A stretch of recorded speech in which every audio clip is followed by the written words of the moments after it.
So what is today's event all about?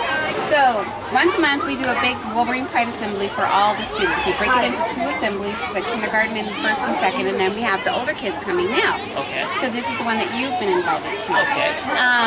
It's a great opportunity for us to wish the kids a happy birthday, to go over school rules, to talk about awards, to talk about character things and things like that. So this is our end of the year one. So we have you as a special guest, and we also have the Oakland Public Library to talk to the kids as well. So it'll be a nice one.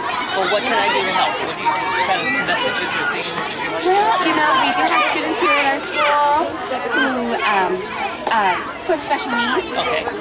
And so, you know, it's just a really great opportunity to motivate all kids, one, to just do their best, and then also to recognize that different doesn't mean bad. It's good. It's a good thing when you can still have a full life, and that we should never disrespect someone because they're different. Yeah. Oh, good. I think that'll work. Yeah, good.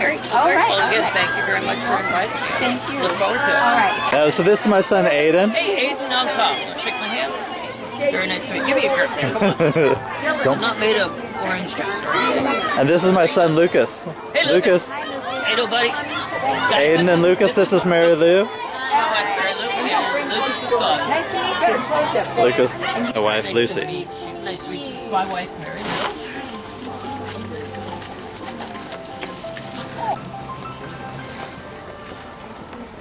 Today we have a very special guest at our school. His name is Tom Willis. He flew all the way from San Diego to visit me and talk to us. Tom was born with no arms and has learned to do just about everything with his feet. I think we can learn a lot from him, and we are very lucky to have him today. Everyone, please welcome Tom Willis.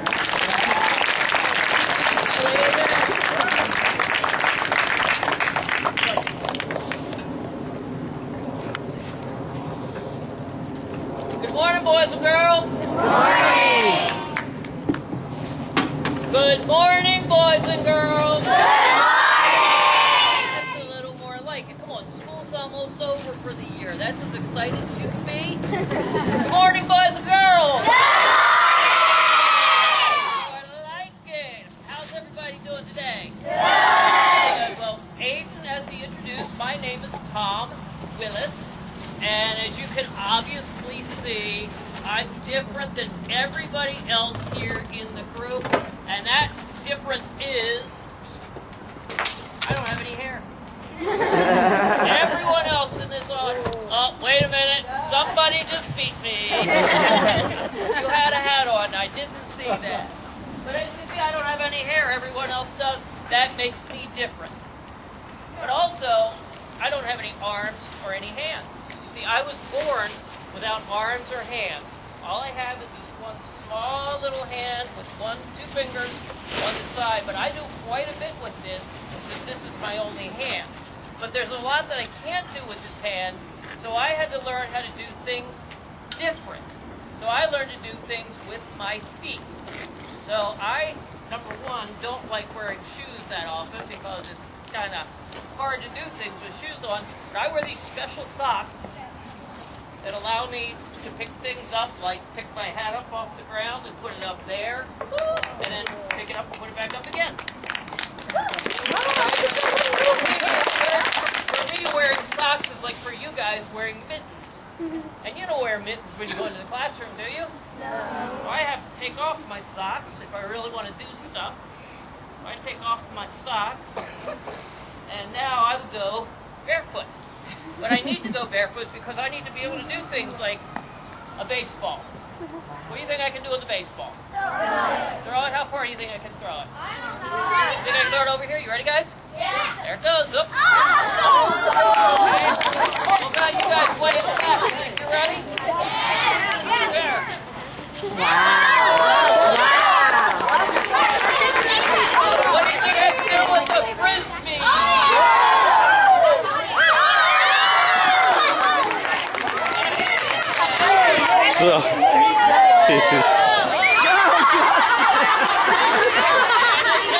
My class, sit down. Okay, guys, sit down. Sit down. That's all the balls and frisbees that I have. out, but I just wanted to show you that I can do things with my feet that you do with your hands. If you caught the ball, you can keep it. If you caught the frisbee, you can keep it. Teachers, you decide if you want to take them and hold on to them for right now. So anyway, I have to do things different. So I'm so happy that you guys invited me out here this morning. Principal Smith, thank you very much for allowing me to meet with your class. Aiden McNulty, thank you very much for inviting me to be here today. And what I want to teach you guys is a couple of things. Number one, the lessons I've learned in my life.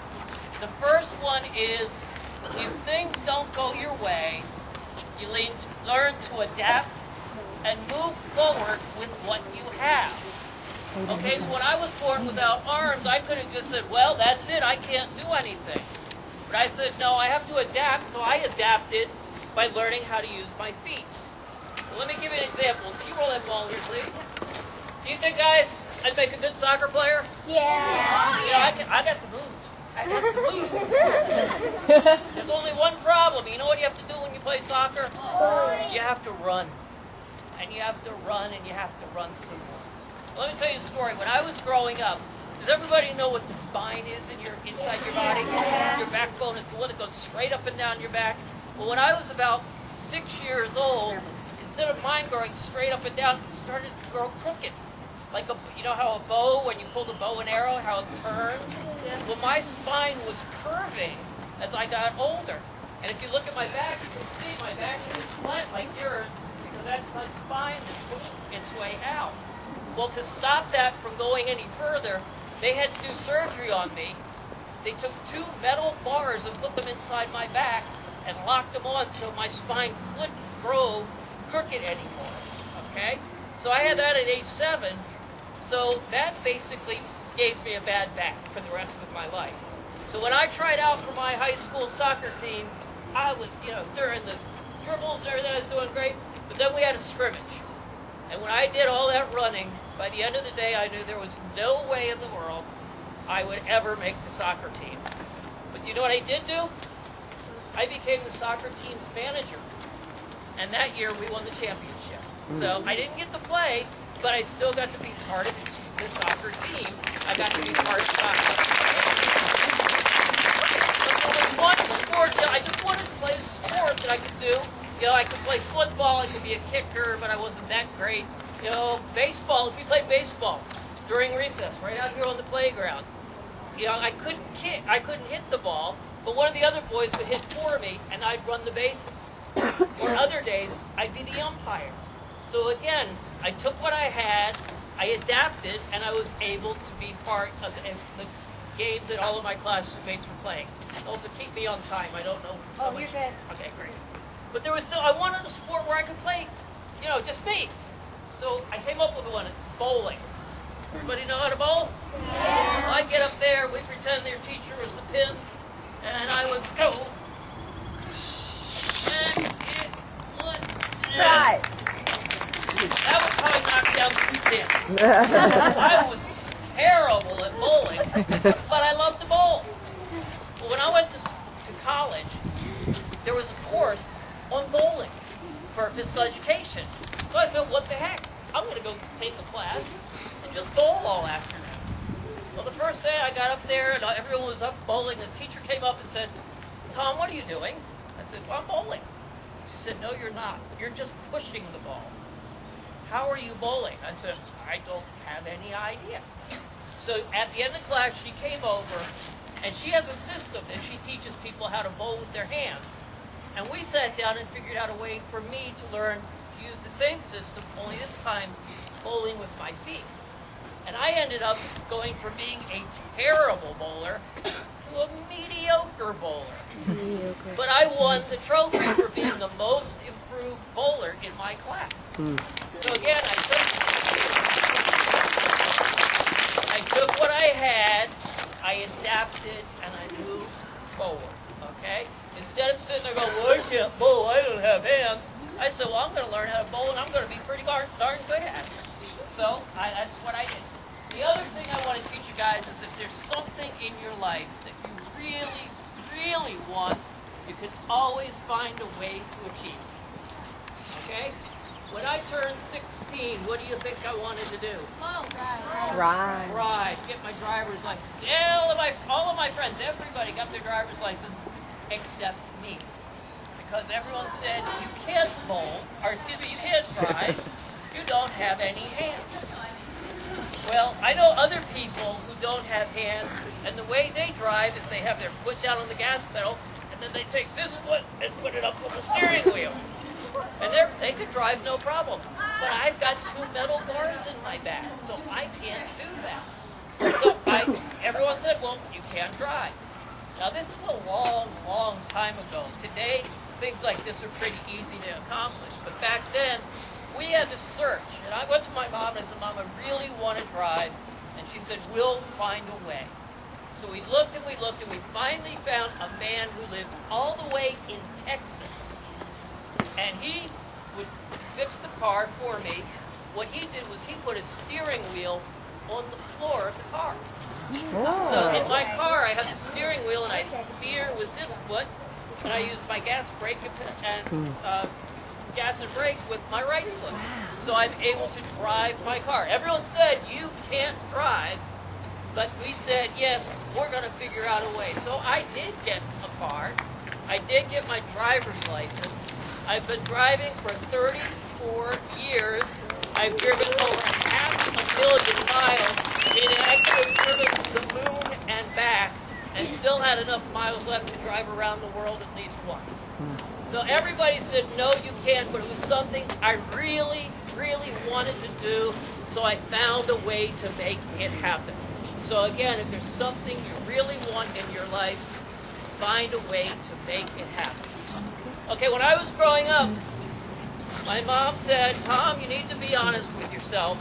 When you grow up, you're not going to be a plumber, you can't be a carpenter, you can't be a dentist. I mean, who would want their dentist to say, okay, open up and say, Nah, that didn't work very well. So very early on, she said, Tom, you need to be smart, because your brain is what you're going to use to get you through the rest of your life. So I worked really, really hard in school.